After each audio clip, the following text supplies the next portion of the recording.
So, you're ready to dive into your next 100-hour co-op obsession.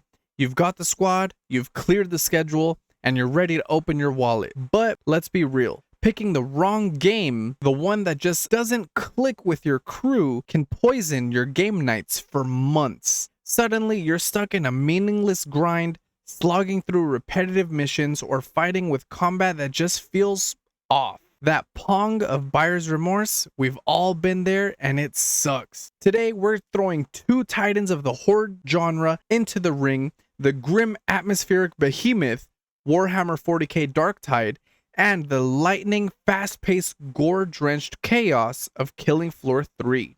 On the surface, they look the same, 4 players versus a whole lot of bad guys, but they are two totally different animals. We're going to break down their core DNA, from the world you're fighting in, to the raw feel of the combat, to make sure that you invest your time and your money in the right universe of slaughter. Section 1. World and atmosphere, the soul of the slaughter. First up, the world you'll be bleeding in. A great Horde shooter's atmosphere isn't just pretty wallpaper, it's a character all on its own, shaping every single fight and defining what you're fighting for. And in this arena, these two games could not be more different. Warhammer 40k Darktide is just on another level with its atmosphere. It doesn't just show you the 40k universe, it grabs you by the throat and drowns you in it. You are a reject, a disposable convict fighting for your life in the rotting industrial bowels of Hive City Teritium. Every mission is a trip into an oppressive, claustrophobic nightmare of gothic metal and urban decay. These aren't just levels, they're stories of a city collapsing under its own corruption, amplified by Jesper Kid's incredible soundtrack of haunting choirs and industrial noise. You feel small, disposable, and constantly haunted, which makes every tiny victory feel earned and monumental.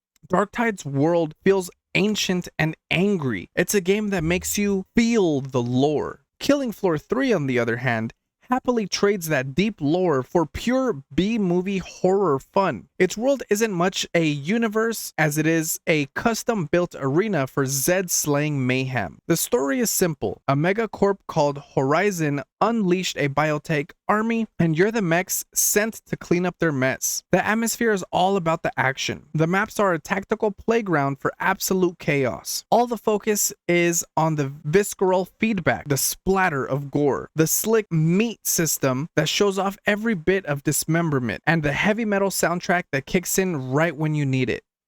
It's less about dread and more about making you feel like the star of a loud, bloody, and unapologetic action flick. So who takes this round?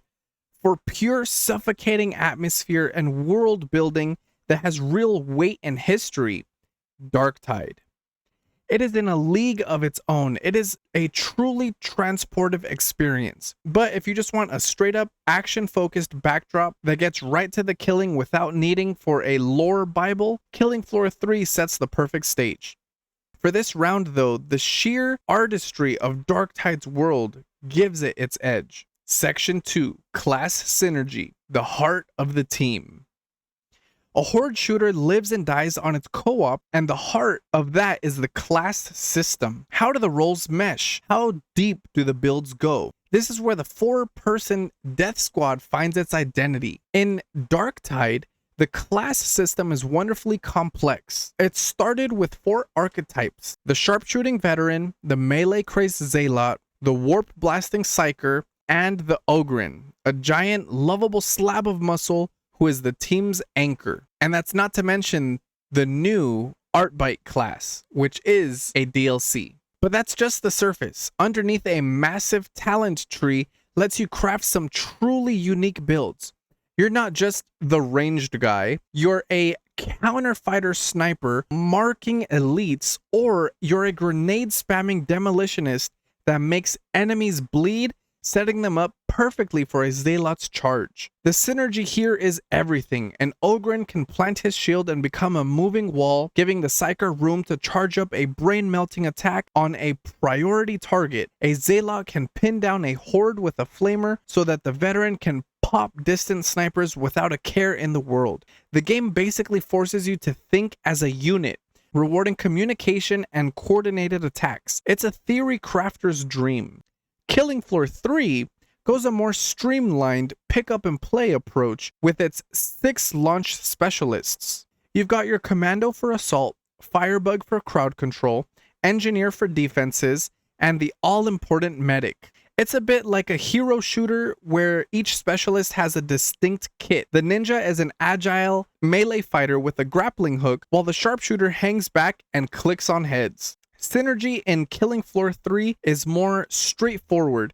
The medic heals, the engineer locks down a spot with turrets, and the damage dealers make things go boom. There's still customization and skills and weapon mods, but the jobs are clearly defined. It's designed so you can drop into a game with randoms, instantly know your role, and be effective without a 30-minute pre-game planning session. So for this category, it really depends on what your crew is looking for. For sheer depth, complexity, and satisfaction of building a perfect synchronized murder machine, Darktide wins, hands down. The build crafting is just on another level, but if you want roles that are easy to understand so you can jump in and start blasting, Killing Floor 3's acceptable design is a huge plus. Still, for its sheer potential for mastery, Darktide takes the crown here. Alright, quick pause. If this breakdown is helping you decide, do me a solid and hit that like button and subscribe for more. More importantly, drop a comment and let me know which of these is the deal breaker for you.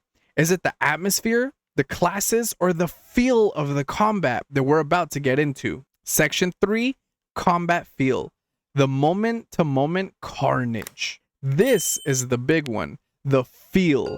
That magic ingredient that decides if slaying thousands of enemies is an absolute thrill or a total chore. Darktide's combat is all about one thing, weight. Every swing of a chainsword, every crack of a bolter feels like it has a real impact. It's a hybrid system where you have to master both melee and ranged attacks. The melee is often called first-person Dark Souls, and that's for a reason. Timing, dodging, and blocking are all vital. You can't just run into a horde swinging for the fences because you'll get eaten alive. You have to manage stamina, crowd control, and know exactly when to swap to your gun to take out that bomber that's in the back. It's methodical, it's brutal, and it's incredibly satisfying when you find your rhythm. The hordes here don't stop. You don't have a time limit or an enemy count. You have an objective, and the enemies will continue to spawn regardless of how many you have taken out so far. They'll keep coming until your objective is complete, making it for an intense thriller moment where you don't know if you'll make it out alive. Killing Floor 3 is the exact opposite. Its combat is built for speed, mobility, and twitchy arcade gunplay. Movement here is king, with dashes and slides that let you constantly reposition in a chaotic dance of death. You're not holding a choke point, you're kitting Zeds through the level. The legendary Zed time is back, slowing everything down for a few seconds of glorious slow motion carnage where you can line up those perfect headshots. The gunplay is crisp, responsive, and just feels good. While there's melee, the main loop is all about your firearm and using your agility to survive. It's less of a brutal struggle and more of a high-speed, gore-soaked roller coaster. Declaring a winner here is impossible. This is a classic showdown, strategy versus spectacle. If you want combat that's deliberate and tactical, where every hit feels like a bone-crunching struggle for survival, Darktide is your champion. If you crave fast, fluid, and responsive arcade shooting that's all about mobility and stylish slow-mo kills, Killing Floor is the obvious choice. So this round is a tie. Your personal taste is the only judge. Section 4. Pain points, the grind, and the future. No game is perfect, so let's talk about what might tick you off later.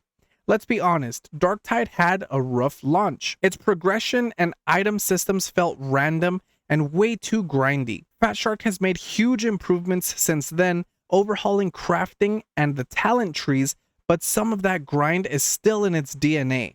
And the game's biggest strength, its atmosphere, has also led a common complaint. The mission objectives can start to feel pretty repetitive after a while. Today, it stands as a massive, content-rich game with new game modes and higher rewards and stakes for the experienced player, but still has some of its original scars. Killing Floor 3, being the new kid on the block, has the opposite problem, a potential lack of content at launch, especially compared to its predecessor. The core gameplay is polished, but it's fair to worry about map, weapon, and enemy variety right out the gate. The progression is more direct, but you might hit the content ceiling much faster. The game's long-term health is going to depend entirely on how steady Tripwire's post-launch support is. This is the choice between a mature, content-packed game that has already fixed its biggest problems and a fresh, promising one that might feel a bit thin at first. For now, Darktide simply offers a bit more of a complete package despite its lingering issues. Before we conclude, here are a few minor changes that might help you in making a decision. Killing Floor 3 lets you vote on the following map after you complete a match, making it so you can continue playing without losing any of your valuable time, jumping right back into the action. Darktide, on the other hand, brings you back to the hangar where you have to physically go back to the map if you'd like to start another mission, or you can explore around and upgrade your weapons and skill tree. If you join an already in progress match for Killing Floor 3, it will make you wait until the end of the wave, which kind of sucks because if you jumped in just as soon as that match started, you'll be waiting for quite some time unless you back out and try your luck again. On the other note, if you are the one to start a mission but no one has joined your match, you'll be playing solo until somebody does. And from my experience, I have gone 3 or 4 rounds before somebody joins my mission. Oh, dude, I'm playing by myself, bro. I was wondering why they were all just coming for me, man. Darktide allows you to jump into an online match without any hesitation. If you're the only one on the squad, the game will automatically place bots in place of your teammates. As soon as someone joins the match, then your bots will disappear, making it a seamless transition. And if you jump into a game that's already in progress, you'll jump in and being able to play right away without any delay. The only thing is, you'll jump in at the very start of the mission, and you'll have to make your way all the way down to wherever your teammates are. Now, with that said, let's jump into the conclusion and final recommendation. So which Horde shooter should you and your squad buy? You should buy Warhammer 40k Darktide if you're a 40k fan or just love deep, oppressive sci-fi worlds. You live for deep RPG mechanics and theory crafting, the perfect team build. You want your combat weighty and methodical with huge emphasis on brutal melee. You want to feel like you're in a desperate tactical struggle against impossible odds. These are the reasons why you should buy Warhammer 40k Darktide. Now, you should buy Killing Floor 3 if you want fast-paced arcade shooter that's easy to pick up and immediately lots of fun. You're here for satisfying gunplay, over-the-top gore, and stylish slow-mo action. You prefer a straightforward progression system and clear class roles for a more casual co-op experience. You want to feel like an action hero in a power fantasy rather than a disposable grunt. Look, the best Horde shooter is the one that's right for you.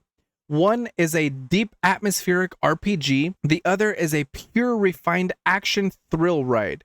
Choosing wrong could be a disaster for your gaming nights, but now you've got the intel to make the right call. So I want to hear from you. After all that, which army are you signing up with? The rejects of Tertium or the rebels of Nightfall? Let me know your pick and why in the comments. Let's get the debate going. Thank you guys for watching. Don't forget to leave a like and subscribe if you made it this far. and I'll see you guys in the drop pod.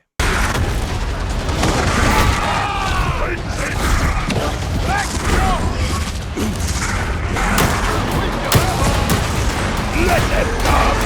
I am ready!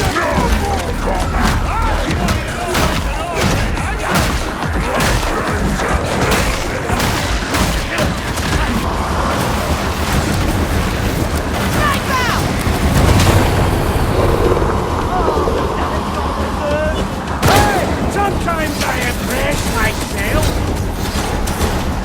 Reloading! God, the sniper!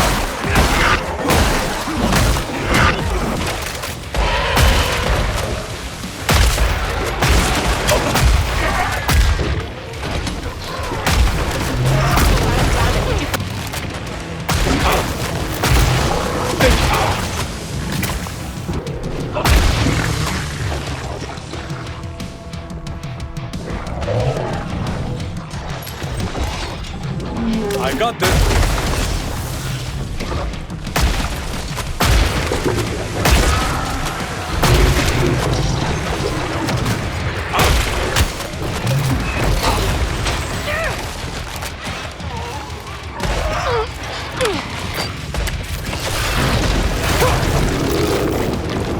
Bro.